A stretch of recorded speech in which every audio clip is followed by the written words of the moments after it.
Dear students, आज हम physical chemistry के स्पेक्ट्रोस्कोपी चैप्टर का एक इम्पॉर्टेंट पार्ट को डिस्कस करेंगे। और वो स्पेक्ट्रोस्कोपी का जो इम्पोर्टेंट पार्ट है वो है रमन स्पेक्ट्रम। हम यहाँ पे रमन स्पेक्ट्रम किस तरह से बनता है, उसको कैसे एक्सप्लेन करें, और वो जो रमन लाइन्स आ रही है स्पेक्ट्रम में उसके फॉर्मेशन के लिए क्या थ्योरी है, उस थ्योरी को हम यहाँ डिस्कस करेंगे। तो सबसे पहले रमन स्पेक्ट्रम को किस तरह से हम डिफाइन करें, रमन स्पेक्ट्रम कैसे बनता है। तो जब एक मोनोक्रोमेटिक लाइट को हम किसी सैंपल पर गिराते हैं, सैंपल पर इंसिडेंट कराते हैं, तो इस मोनोक्रोमेटिक लाइट का कुछ पार्ट जो है वो स्कैटर्ड हो जाता है। अब यदि हम इंसिडेंट लाइट के परपेंडिकुलर एक स्पेक्ट्रोस्कोप लगा दें और उस स्पेक्ट्रोस्कोप से स्कैटर्ड लाइट की फ्रीक्वेंसी को चेक करें, तो ये देखा गया कि जो स्कैटर्ड लाइट की फ्रीक्वेंसी है वो इंसिडेंट लाइट की फ्रीक्वेंसी के सेम होती है। यानी स्पेक्ट्रम में अपने को एक लाइन मिलेगी जिसकी फ्रीक्वेंसी जो होगी वो इंसिडेंट लाइट की फ्रीक्वेंसी के बराबर होगी। लेकिन यदि इस सैंपल को काफी अधिक समय तक एक्सपोज कर दिया जाए इस इंसिडेंट लाइट में, तो सर सीवी रमन द्वारा ये देखा गया कि अब जो स्कैटर्ड लाइट हमें मिलेगी उस स्कैटर्ड लाइट की फ्रीक्वेंसीज इंसिडेंट लाइट की फ्रीक्वेंसी से कम भी होगी और उससे ज़्यादा भी हो सकती है। स्पेक्ट्रम में इन स्कैटर्ड लाइट की फ्रीक्वेंसीज पर जो लाइंस बनती हैं उन लाइंस को हम रमन लाइंस कहते हैं। तो हम इसी को एक स्पेक्ट्रम में एक्सप्लेन करें, तो ये हमने एक स्पेक्ट्रम शो किया है जिसमें अगर हम लेफ्ट टू राइट मूव करेंगे तो लैम्डा की वैल्यू इंक्रीजिंग ऑर्डर में है, और यहाँ हम राइट टू लेफ्ट अगर जा रहे हैं तो फ्रीक्वेंसी या वेव नंबर न्यू बार की वैल्यू इंक्रीज हो रही है। तो अगर हमें एक सपोज ये न्यू बार आई है, ये हो गई एक तरह से हम कह सकते हैं इसको इंसिडेंट लाइट का वेव नंबर, ये फ्रीक्वेंसी है। इसी फ्रीक्वेंसी पर अगर हमें एक लाइन मिल रही है तो हम उसे रेले लाइन कहते हैं। और अगर इस रेले लाइन के पीछे यानी जो हमें इंसिडेंट लाइट है उस इंसिडेंट लाइट की फ्रीक्वेंसी से कम फ्रीक्वेंसी पर कुछ लाइनें मिलती हैं, और इसी इंसिडेंट लाइट की फ्रीक्वेंसी से ज़्यादा फ्रीक्वेंसी पर भी कुछ लाइंस मिलती हैं स्पेक्ट्रम में, इन लाइंस को हम रमन लाइंस कहते हैं। जो इंसिडेंट लाइट की फ्रीक्वेंसी से कम फ्रीक्वेंसी पर जो लाइंस मिल रही हैं उन लाइंस को हम स्टोक्स लाइन कहते हैं, और इंसिडेंट लाइट की फ्रीक्वेंसी से ज्यादा फ्रीक्वेंसी पर जो लाइंस मिल रही है उन रमन लाइंस को हम एंटी स्टोक्स लाइन कहते हैं। जो मैंने यहाँ इस स्पेक्ट्रम में शो किया है, थोड़ा सा अगर अपन ध्यान से देखें तो स्टोक्स लाइन की जो इंटेंसिटी है वो एंटी स्टोक्स लाइन की इंटेंसिटी से ज्यादा है। तो ये थोड़ी सी डार्क लाइन है, ड्रॉ की गई है, और ये एंटी स्टोक्स लाइन की जो लाइंस है वो जो है इतनी डार्क शो नहीं की गई है। तो इस तरीके से ये रमन लाइंस को हम स्पेक्ट्रम में शो कर सकते हैं। ये जो रमन स्पेक्ट्रम या रमन लाइंस बनती है, ये Raman spectrum non polar molecule जैसे हाइड्रोजन, नाइट्रोजन, ऑक्सीजन जैसे नॉन पोलर मॉलिक्यूल भी ये रमन स्पेक्ट्रम शो करते हैं। और रमन स्पेक्ट्रम को प्राप्त करने के लिए, ऑब्टेन करने के लिए हम IR रेंज या विजिबल रेंज को भी यूज में ले सकते हैं। तो इस प्रकार से रमन स्पेक्ट्रम से जो स्ट्रक्चर डिटर्मिनेशन किया सकता है वो नॉन पोलर मॉलिक्यूल्स के लिए काफ़ी इम्पॉर्टेंट है। अब हम यहाँ ये शो करेंगे, ये डिस्कस करेंगे कि जो रमन लाइंस बन रही है, इन रमन लाइंस के बनने को हम किस तरह से एक्सप्लेन करें।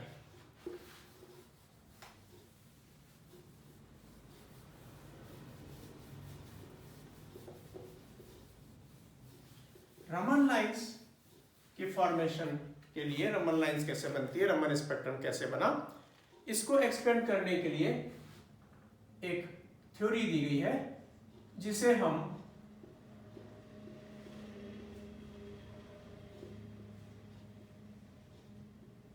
क्लासिकल थ्योरी या हम इसे कंसेप्ट ऑफ पोलराइजेशन भी कहते हैं। तो रमन स्पेक्ट्रम के लिए क्लासिकल थ्योरी या कंसेप्ट ऑफ पोलराइजेशन क्या है, इसको हम यहां पर एक्सप्लेन करेंगे। ये जो थ्योरी है इसका बेस क्या है? इस थ्योरी का बेस ये है कि जब एक मॉलिक्यूल को किसी इलेक्ट्रिक फील्ड में रखा जाता है तो उस मॉलिक्यूल में डिफॉर्मेशन या पोलराइजेबिलिटी डेवलप हो जाती है। इस डिफॉर्मेशन का मतलब है कि जो मॉलिक्यूल का इलेक्ट्रॉन क्लाउड है वो इलेक्ट्रिक फील्ड के पॉजिटिव एंड की तरफ और जो मॉलिक्यूल का न्यूक्लियस है वो इलेक्ट्रिक फील्ड के नेगेटिव एंड की तरफ अट्रैक्ट हो जाता है। इससे उस मॉलिक्यूल में हम कह सकते हैं एक पोलरिटी डेवलप हो गई या कुछ टाइम के लिए उसमें डाइपोल मोमेंट डेवलप हो जाता है। इसे हम इंड्यूस्ड डाइपोल मोमेंट भी कहते हैं। तो जो इंड्यूस्ड डाइपोल मोमेंट होगा उसको हम एक इक्वेशन से इस तरह से रिप्रेजेंट कर सकते हैं। इंड्यूस्ड डाइपोल मोमेंट यानी mu Y is equal to polarisability into E, intensity of electric field. ये इस थ्योरी का बेस है जिसके अकॉर्डिंग हम आगे इसको एक्सप्लेन करेंगे। अब यहां ये इस थ्योरी में ये बताया गया कि सपोज हम एक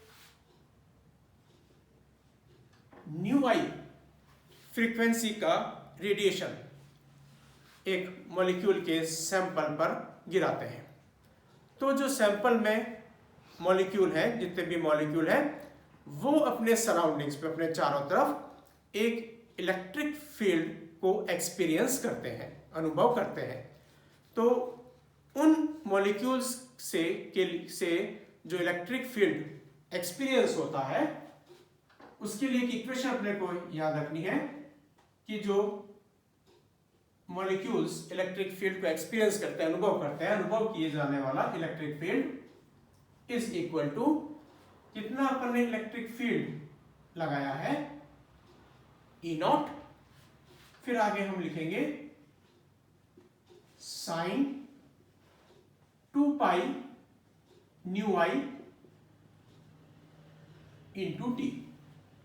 तो अगेन वापिस यह ई जो है कितना इलेक्ट्रिक फील्ड एक्सपीरियंस कर रहा है मॉलिक्यूल, ये कितना फील्ड इलेक्ट्रिक फील्ड अपन ने लगाया है, और न्यू आई जो है वो जो अपन ने रेडिएशन लिया है उसकी फ्रीक्वेंसी क्या है, न्यू आई फ्रीक्वेंसी का रेडिएशन हमने लिया है। तो E is equal to E naught sine 2 pi nu I into T. तो हम कह सकते हैं equation number first and second से जो इंड्यूस डाइपोल मोमेंट है mu I is equal to alpha, और ई के जगह हम लिख दें E naught sine 2 pi nu आई इंटू टी। इस इक्वेशन का मतलब ये हो गया कि जो एक इंड्यूस्ड डाइपोल बना, वो इंड्यूस्ड डाइपोल में एक फ्रीक्वेंसी आ गई जो कि इंसिडेंट फ्रीक्वेंसी है न्यू आई। ये जो इंड्यूस्ड डाइपोल बना ये ऑसिलेट करता है, और एज पर हम कह सकते हैं थ्योरी ऑफ इलेक्ट्रोमैग्नेटिक, ये जो इंड्यूस्ड डाइपोल बना जो ऑसिलेट कर रहा है न्यू आई फ्रीक्वेंसी से, ये ऑसिलेशन के टाइम कुछ रेडिएशन जो है अपने में से उत्सर्जित करेगा, इमिट करेगा। तो जो रेडिएशन इसमें से बाहर निकलेंगे उसकी फ्रीक्वेंसी भी क्या होगी, न्यू आई होगी। तो इसका मतलब ये इंड्यूस्ड डाइपोल अपने में से न्यू आई फ्रीक्वेंसी के रेडिएशन को इमिट या उत्सर्जित करता है। अब इसके साथ ही अगर हम ये और एज्यूम कर लें कि मॉलिक्यूल में साथ के साथ ही वाइब्रेशन हो जाए, तो वाइब्रेशन का मतलब है उस मॉलिक्यूल में डिफॉर्मेशन और हो गया, पोलराइजेबिलिटी और बढ़ गई, क्योंकि वाइब्रेशन से हम कह सकते हैं न्यूक्लियस के बीच की डिस्टेंस चेंज होती है। तो जैसे ही न्यूक्लियस के बीच की डिस्टेंस चेंज हुई वाइब्रेशन के टाइम, तो पोलराइजेबिलिटी में और चेंज हो गया। तो अब हम कह सकते हैं नेट जो पोलराइजेबिलिटी है alpha, that is given by the equation. ये इक्वेशन भी अगर अपन लर्न करना है तो अल्फा इज इक्वल टू होता है अल्फा नॉट। अल्फा नॉट हो गया कि हम ये कह सकते हैं पोलराइजेबिलिटी एट इक्विलिब्रियम स्टेट, साम्य अवस्था में पोलराइजेबिलिटी, प्लस बीटा। बीटा मतलब वाइब्रेशन होने से पोलराइजेबिलिटी में कितना चेंज हुआ, उसको हम यह रिप्रेजेंट कर रहे हैं किससे, बीटा से। तो alpha is equal to alpha naught plus beta, आगे है sine 2 pi nu we into T, और न्यू वी जो है वो वाइब्रेशन की फ्रीक्वेंसी है। तो इस तरह से net polarisability alpha is equal to alpha naught जो कि polarisability at equilibrium state, plus beta. Beta जो है वो वाइब्रेशन अगर हो रहा है मॉलिक्यूल में, तो उस वाइब्रेशन के कारण कितना पोलराइजेबिलिटी में चेंज हो रहा है, that is beta sine 2 pi, ये frequency of vibration nu we into T. तो हम इन इक्वेशन के अकॉर्डिंग हम एक नेट इंड्यूस्ड डायपोल यानी म्यू आई की इक्वेशन को फॉर्म कर लें।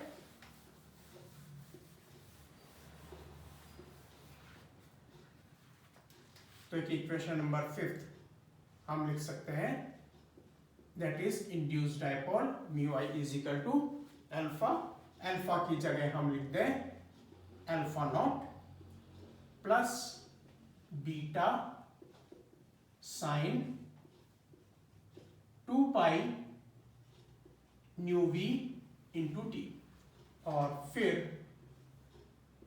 हम ई की जगह हम लिख दें जो हमने पहले इक्वेशन लिखी है, E naught sine 2 pi nu आई इंटू टी। ये इक्वेशन हमने फॉर्म कर ली इन सब इक्वेशंस के अकॉर्डिंग। अब ये जो इक्वेशन नंबर 5 है, इसको हम इस तरह से राइट डाउन कर लें, जो इंड्यूस डायपोल है mu I is equal to alpha naught E naught sine 2 pi nu i t plus beta E naught sine 2 pi nu i T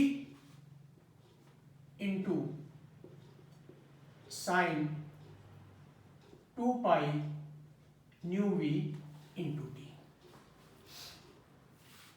और we can say mu I is equal to alpha naught E naught sine 2 pi nu I into t plus, अब ये जो equation का part है, मैं इस part को इस तरह से मैं एक बार लिख दूं, ये है बीटा ई नॉट, और मैं इसको यहां लिख लेता हूं, ये एक तरह से हो गया साइन ए इसको मैं एक साइन ए कहलाता हूं इंटू साइन बी कहलाता हूं। अब मैं यहां पे इसको कर देता हूं ट्वाइस, और यहां डिवाइड बाय कर देता हूं 2। अब हम इसको इस तरह से भी लिख सकते हैं, बीटा ई नॉट बाई 2, ये जो फार्मूला है 2 sin A sin B। इसको हम सॉल्व कर लें तो इसका सॉल्यूशन होता है cos A minus B minus cos A plus B. तो इस तरह से ये जो पार्ट है इस इक्वेशन का, उसको हम इस तरह से सॉल्व करके लिख सकते हैं। तो यही अब मैं यहां पर इसको सॉल्व करके लिखूं तो ये हो जाएगा +1/2 बीटा ई नॉट, और आगे हम लिख लेते हैं cos 2 पाई, एक तो हो जाएगा nu I minus U V T, और फिर हो जाएगा -1/2 beta E naught cos 2 pi nu I plus nu we into T. This is the equation number 6। अब हमें इस इक्वेशन को सिर्फ एक्सप्लेन करना है। इस इक्वेशन का मीनिंग ये हो गया कि ये जो इंड्यूस्ड डाइपोल बना, इस इंड्यूस्ड डाइपोल के 3 कंपोनेंट हो गए। इस इंड्यूस्ड डाइपोल में 3 कंपोनेंट हो गए, ये फर्स्ट कंपोनेंट, ये सेकंड कंपोनेंट, और ये हो गया थर्ड कंपोनेंट। जो फर्स्ट कंपोनेंट है इस इंड्यूस्ड डाइपोल का, उसमें एक फ्रीक्वेंसी आ रही है, वो फ्रीक्वेंसी क्या होगी, न्यू आई फ्रीक्वेंसी हो गई। सेकेंड कंपोनेंट जो है इसका, उसमें जो फ्रीक्वेंसी आ रही है वो है nu I minus nu V, और जो थर्ड कंपोनेंट है उसमें जो फ्रीक्वेंसी आ रही है वो फ्रीक्वेंसी है nu I plus nu V. It means इसका मतलब ये हुआ कि इस कंपोनेंट में तो इंसिडेंट फ्रीक्वेंसी हो गई, इस कंपोनेंट में इस इंसिडेंट फ्रीक्वेंसी से कम फ्रीक्वेंसी हो गई, और इस कंपोनेंट में इंसिडेंट फ्रीक्वेंसी से ज्यादा फ्रीक्वेंसी हो गई। अब वही हम कह सकते हैं अकॉर्डिंग टू इलेक्ट्रोमैग्नेटिक थ्योरी, ये जो इंड्यूस्ड डाइपोल है ये जब ऑसिलेट करेगा तो ऑसिलेट करते समय जितनी इसमें फ्रीक्वेंसियां हैं वो सारी उनका ये इमिट करेगा, उनका ये उत्सर्जन करेगा। तो इस इंड्यूस्ड डाइपोल में से जो फ्रीक्वेंसीज बाहर निकलेगी उसमें से एक फ्रीक्वेंसी तो होगी न्यू आई, एक फ्रीक्वेंसी होगी न्यू आई से कुछ कम, और एक फ्रीक्वेंसी होगी न्यू आई से ज्यादा। तो ये जो न्यू आई फ्रीक्वेंसी जो बाहर निकलेगी इसको तो हम कहते हैं, इससे जो स्पेक्ट्रम में लाइन बनेगी उसको हम कहेंगे रेले लाइन। और ये जो कंपोनेंट सेकेंड और कंपोनेंट थर्ड से जो फ्रीक्वेंसीज इमिट होगी उससे जो स्पेक्ट्रम में लाइंस बनेगी इनको हम कहेंगे रमन लाइंस। तो हम इस तरह से एक रमन लाइंस के बनने को इस इक्वेशन से एक्सप्लेन कर सकते हैं कि रमन लाइंस का फॉर्मेशन इस इक्वेशन से बताया जा सकता है। यहीं पर ही हम ये भी बता दें कि यदि हम इस इक्वेशन नंबर 6 में बीटा इज इक्वल टू 0 हो, तो बीटा अगर 0 हो गया तो इस इक्वेशन का सेकंड और थर्ड कंपोनेंट भी 0 हो गया। तो जो इक्वेशन बनेगी induced dipole is equal to, वो सिर्फ होगी alpha naught E naught sine 2 pi nu आई इंटू टी। इसका मतलब इस केस में हमें सिर्फ स्पेक्ट्रम में जो लाइन मिलेगी वो कौन सी होगी, रेले लाइन मिलेगी। यहां पर हमें रमन लाइंस नहीं मिलेगी, यानी इस समय जो मॉलिक्यूल होगा वो मॉलिक्यूल रमन स्पेक्ट्रम शो नहीं करेगा, या हम उसको कहेंगे वो क्या हो गया, रमन इनएक्टिव हो गया। इसका मतलब ये हुआ, इसका मीनिंग ये निकला कि रमन एक्टिव होने के लिए क्या जरूरी हो गया कि मॉलिक्यूल में वाइब्रेशन या रोटेशन से उसकी पोलराइजेबिलिटी में चेंज होना चाहिए। अगर ऐसा हो रहा है तब तो वो मॉलिक्यूल रमन स्पेक्ट्रम शो करेगा, रमन एक्टिव होगा। अदरवाइज अगर ये उसमें बीटा फैक्टर 0 हो गया तो वह मॉलिक्यूल रमन इनएक्टिव होगा। तो इस तरह से हम एक रमन लाइंस के बनने को कंसेप्ट ऑफ पोलराइजेशन या क्लासिकल थ्योरी से एक्सप्लेन कर सकते हैं। Thank you.